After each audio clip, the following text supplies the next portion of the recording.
At 79, my daughter told me why she really moved across the country. She didn't move for a job 15 years ago. She moved to escape my wife. I'm Thomas Brennan, 79. Last month, my daughter told me the truth. It shattered everything I knew about my family. Rachel is 47 now. She moved from Massachusetts to Oregon in 2010 when she was 32. She said she got a great offer at a Portland marketing firm. Better salary, more responsibility, a new life. Patricia and I were disappointed, but understood. Career opportunities matter for young people. Rachel was always close, I thought. College nearby, Sunday dinners, calls, holidays. Patricia and Rachel seemed close.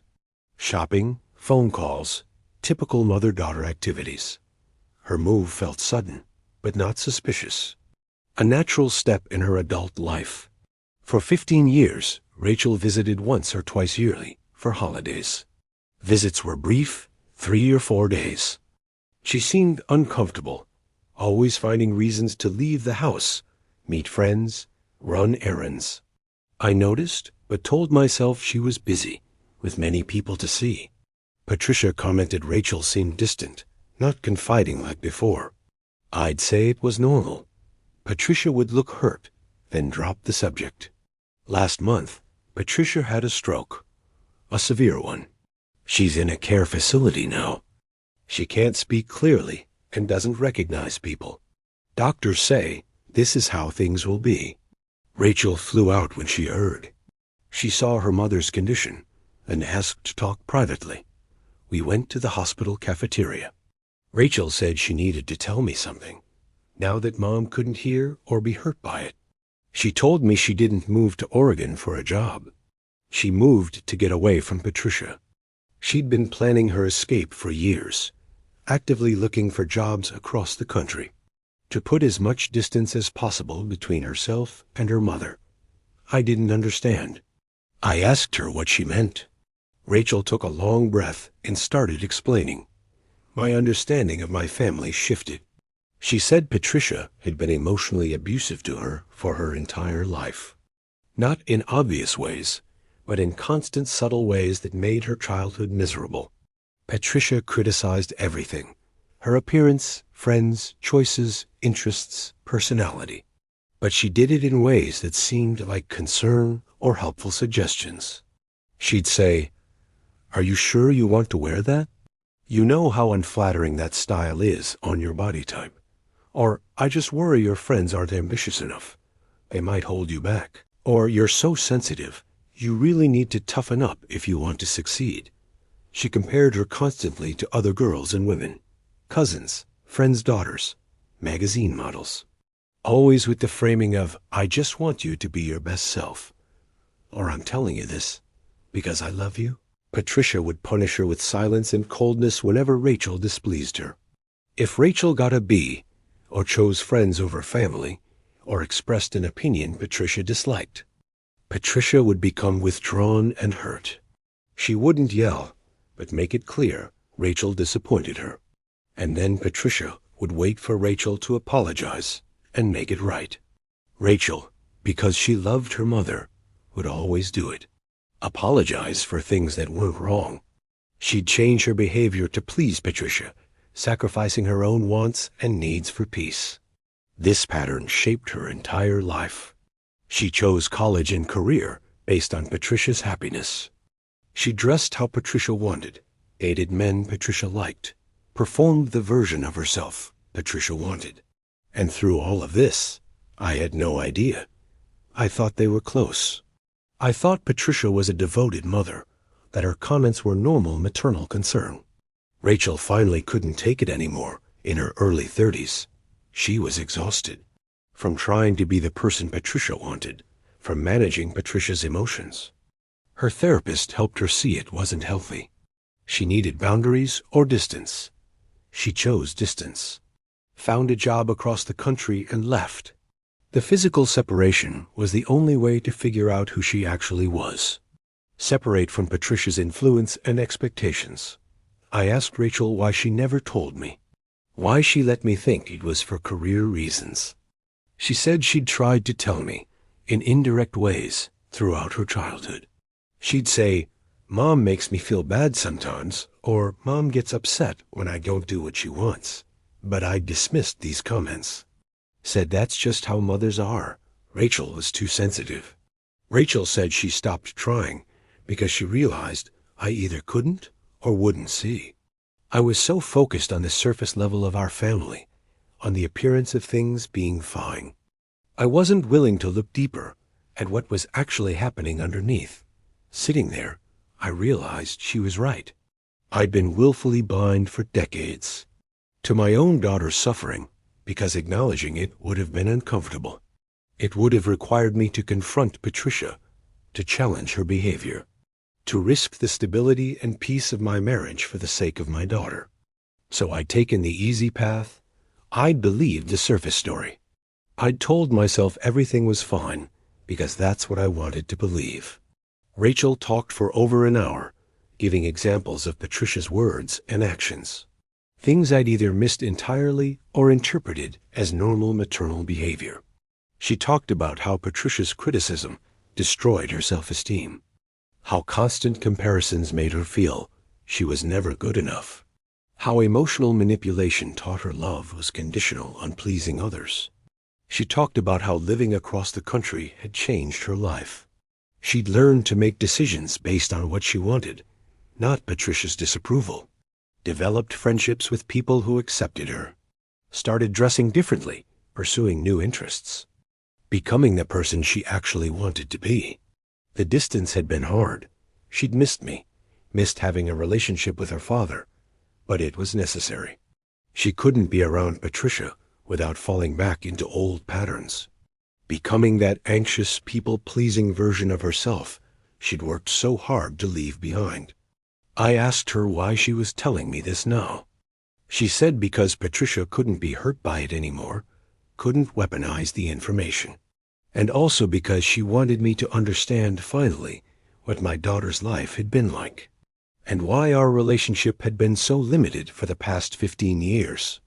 I sat there with my cold coffee, trying to process what I'd just heard, trying to reconcile the mother I thought I knew with the person Rachel was describing, trying to understand how I'd missed something so fundamental about my own family. I thought about moments from Rachel's childhood and young adulthood, interactions I'd witnessed between her and Patricia, and I started to see them differently. Comments I thought were innocent took on new meanings. Patricia's hurt reactions when Rachel made choices she didn't approve of looked less like disappointment and more like manipulation. The way Patricia would talk about Rachel's appearance or choices looked less like caring guidance and more like systematic criticism. How had I missed this? How had I lived in the same house and not seen what was happening to my daughter? I wanted to believe my family was fine, that my wife was a good mother, that my daughter was happy. I wanted the comfortable story where I was a good father. So that's the story I told myself, even when the evidence was right in front of me. I asked Rachel if she could ever forgive me for not protecting her, for not seeing what was happening. She said she'd been working on that in therapy for years. She understood I'd done the best I could with the awareness I had.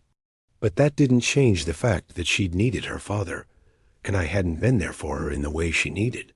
She said the relationship we had now, this distant, polite thing, was all she could offer. She said she loved me, but she couldn't trust me to truly see her or support her because I'd proven I wouldn't choose her over Patricia. That hurt to hear, but she was right. Patricia has been in the care facility for a month now.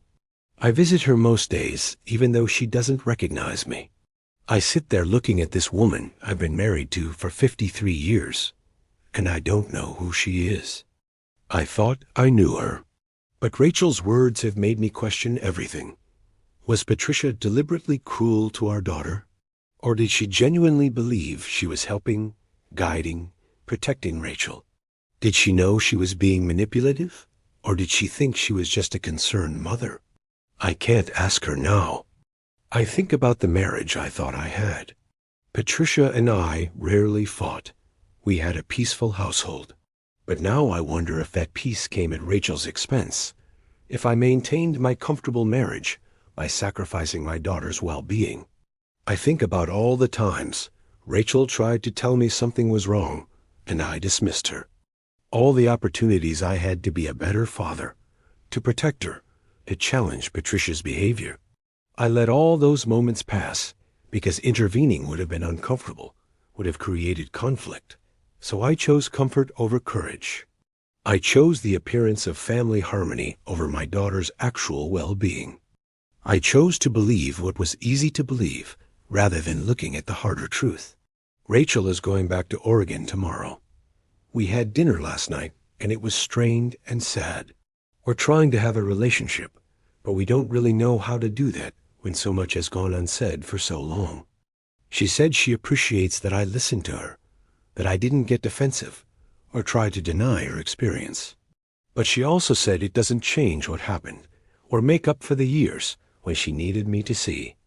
I told her I was sorry, that I should have been a better father, that I failed her in fundamental ways.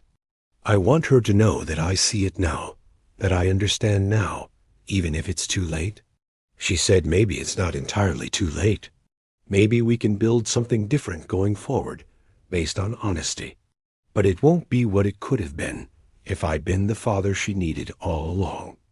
I'm 79 years old. My wife is in a care facility and barely knows I exist. My daughter lives 3,000 miles away because she needed to escape her mother, and I let it happen.